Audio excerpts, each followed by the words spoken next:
mathias ị na-eme ibe ka onye 419 omenala na ọdịnala bụ ụzọ eziokwu alụkwụsị ọwụnụgwụ nwa ụdị founder ọ bụrụ na ị na-ekwu ndị ọcha mere gị nke anyị nwabibe ndị ọcha mathias ndị anyị nwa ka ị na-eti na nsogbu kedu ibe ndị ọcha mere gị gwa anyị ndị ọcha mere ibe ahụ ka anyị ga takụrụ ọdị ndị ọcha every time n'anya most of ụmụ nwaanyị be anyị na unu ji ha n'ọrụ andị onwe ha ụlọ anaghị agwaba nke wee eziokwu because asị na ụmụ nwaanyị nwere brain ọkụkọ nwa dị 10 years ji ahọrọ nwa nwaanyị dị 30 years nwoke dị 12 years ji ahọrọ nwa nwaanyị dị 35 years ifugo na sọsọ ọnụ nke gịwa na ịkara ahụ mụta onesi akọpụrụ tipa na otu esi akọpụrụ gwongworo anwa bunata ọ dịsị fairly use pass ebubata ya na Nigeria ejego kọrọ ya ka ọ gụ na-eje atụ ya be ndị ọcha ọwụ anyị onye dịrị fairly use atịkụ why not anyị nwee ma otu esi eme ete ayọn na leja bidokwalụwa ma film ma ihe niile anyị na-alụbụ ibe niile ahụ alụ before nwanne gị nwoke a na-akpa atama ọ ya lele everything unu ebere mụziri ndị ọcha na-agba n'ekwanụ ịchọ kịta anyị ji Abuja ịba flight ị naghị akwụọ ikiri ịchọ ije ebe ọwụ na kịta ịchọ ije kịta Dubai mathias ị na-eme ibe ka onye 419 omenala na ọdịnala bụ ụzọ eziokwu alụkwụsị ọwụnụgwụ nwa ụdị the founder of alụkwụsị wụ Ngozi Chukwuka Adaobi Ijele ọkadigbo Biafra land eji ike eme nwa ha onyinye Chukwu eze osika ndị ha bụrụ ivu the group of people gbara Bible ọkụ ọbanwawo ndị fọmụrụ omenala na ọdịnala Igbo bụ eze eziokwu alụkwụsị ka isi bịa ha ije aka ya sị na ọgụnwa ụdị founder ị ga register ya under Nigerian CAC anakwachi inweta freedom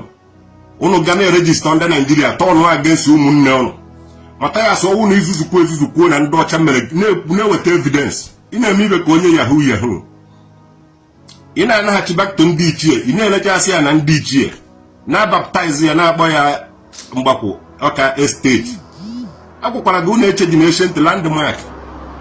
o nwere akụkọ na bụ ene na ijere ndị before mee yahoo vuru bata and that blood nọgo n'ime oge ọnwụ na iji akwa ịga ibe na ntị na-akọ ndị ọcha mere nke a ndị ọcha mere nke a nna gị discover onugbu discover ụtazi discover ihe a nna anyị dị stupid ị na-ejekwa ụkọ Sunday na-ejekwa alakọ mmadụ ị na-alakọ ego atụkọcha ego were na-eme nonsense iwe gọọmenti kedu ihe iwu ọ dị ancient land ihe a why not na ị ga na-edozi isi ọdịsi ihe a ka ndị ichie be anyị mara datana na ụnụ na-agba mbọ ka ndị ichie be anyị mara na ụnụ na-erekọganize ha ụnụ na-eje na-emebi isi ibe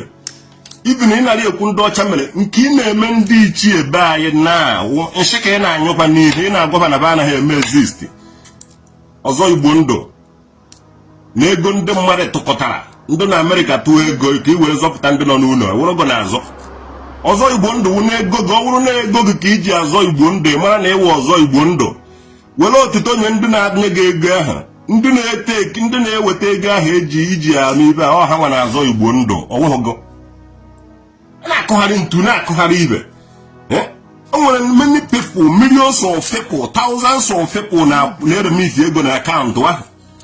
ịbịa iwere akaụntụ ahụ pestie ya ndị kwụrụ dị ụgwọ ọha nwawa ọzọ Igbo ndụ ọwụghụgo nwa ndị niile na-ese ndịrị gị ego ọzọ Igbo ndụ ọbanwa na-emeretin na wọk ego ị nakọrọ na Igbo love themselves ị na-eme n'afa Jizọs ịdaburu gbabatakwa na omenala na ọdịnala hijack ya alụkwụsị nwanne ị na-eme ibe ka onye onye ndị omeghe na-atụfuru gị ọnụ akparamagwa gị adịghị good ndị ọcha mere gị nke a mee gị nke ọzọ nna gị discover ọtazi discover ụzụza discover nke a onwekwara nke ị na-ediscover bọsị iji ekwukwe na ndị ọcha mere gị ibe mee nga arrest I arrest you ka ị kwuo detere ị na-asite violence to the life of people ndị ọcha trial ndị ọcha ahụ trial to ụnụ nwa this ndị ọcha trial ikwutu their bad side ikwutu their good side and ikwutu the bad side of your own people unu ndị ọcha lele unu n'ohu ndị ọcha ji esi mkpụrụ mmadụ na-abụghị aba flight ka ụgbọ mmiri ji abịa kọ nke the whole village without our chukwu na Ohofia na Abrebe na supply ha the thing. You must God this honest is low. Oh, no, lelo umunne ono to slavery. Jenny Buku Museum. Jenny Buku Museum, a 1 million dollar with the honest me here. With the history behind. Some people mutalong what that bante, Elen Kahele. Some people mutalong umuvrivu. Fetty has Elen dozo. Uno abidone low muno. Mandun ne bu, Mandon ne machupo. Mandon ne tu na jofia. Mandun ne made the teachers. Solution Kenya lono. Aka him African Americans. No one able to be. Manandocha there is sneak enough for you to do idea. Today is another story. Aka him with Haiti, Suriname, Trinidad and Tobago, Ndigasia ha, English Guyana, French Guyana, Antillean, Cuba. Aka him all these people today. No one I have priority to know how you know Buhebu.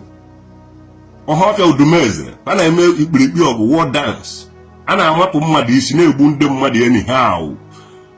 o were iwe were na mgbe echi ji eji ọtụtụ ife mere bayi ya before ndị ọcha anyị fọrọ bi even ekwerebeghị na ndị ọcha awụ mmadụ kabawo and ọ na-ewe gị iwe na ndị ọcha mere today ife adụ otu a nwanne ya wogbu ogu n'iwe ndị gaghị echeji nwunye ụzọ nwaanyị bụ ụlọ nka atamana ebe ahụ ọrụ nwuhe ya ebe a ka missionary esi bịara n'Enugu bụ na anụ ọbịa na-akpa atama mebisiri everything ije ha eje gwaba ya okwu ị na-abịa ka ị gwaba ndị ọcha mere gịnị ndị ọcha mere gịnị enwere ndị Igbo ndị ọcha zọpụtara yes enwere ndị Igbo because of ha maka ndị ọcha because ha maka ọrụ the attention of ndị ọcha Chineke send the ndị ọcha ahụ ka abịa rescue you the people. Nwanne mechi ọnụ ya not a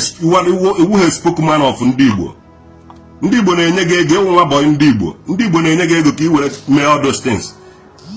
Even niile ahụ imekọtara ndị Igbo nyere gị the money. Onwe ego gị anọghị dị ya.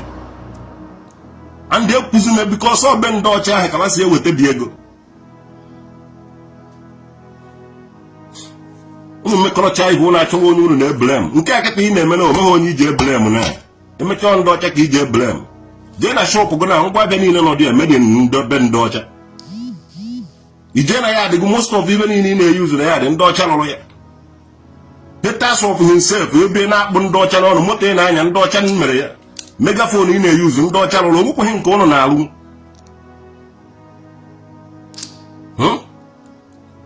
onweghị nke ụnụ na-alụ na-ezu sọnsọ na-ezu ohi ka unu na-ezube anyị naanị ndị ichie be anyị nsị n'isi unu na-ele anya na ndị ichie anaghị serve for many purposes in years back and uche ndị nwede ya na wona dịka na kasa abụkwa ibe ahụ ọ na-asa before mana duto unu enweghị the knowledge and the understanding of ndị unu na-akpọ ancestors unu na-emere ihe masịrị unu ị na-anaghachi back to omenala ije mepe ụka ebe na-agbakọ every Sunday ndị ụka na-eme nke anyị na-eme nke ọzọ na-akpasukwara m iwe o ka nnukwu ndị day ị ga-ekwu na ndị ọcha mere gị nke a mee gị nke ọzọ ka ị hapụ ikwefute ibe a ndị ọcha mere gị ebido saịdị apịawa ọba gị azụ anyị nọ be ndị ọcha na ndị anyị most of us anọtechaghị aka hie life ndị ọcha dị easy ndị ọcha na-awa eweta ibe a na-eme for good unu a na-eme nke ụnụ for bad unu na-eje etiri ụmụnne unu nshi na nni unu na-eme every damn thing a na-eme dibia anyị bịara ka anyị restore ya ka anyị na-achịkwa back to time si ebi ndụ tufu ndị ọcha abịa unu na onye pụta ọsị na ọ na-eme ihe dibia ọ ga register under CAC mmiri enwe ile ọkara agwụ ọ ga register under CAC akwa ngwere register under CAC na ndị Nigeria which means unu wa problem of onwe ụlọ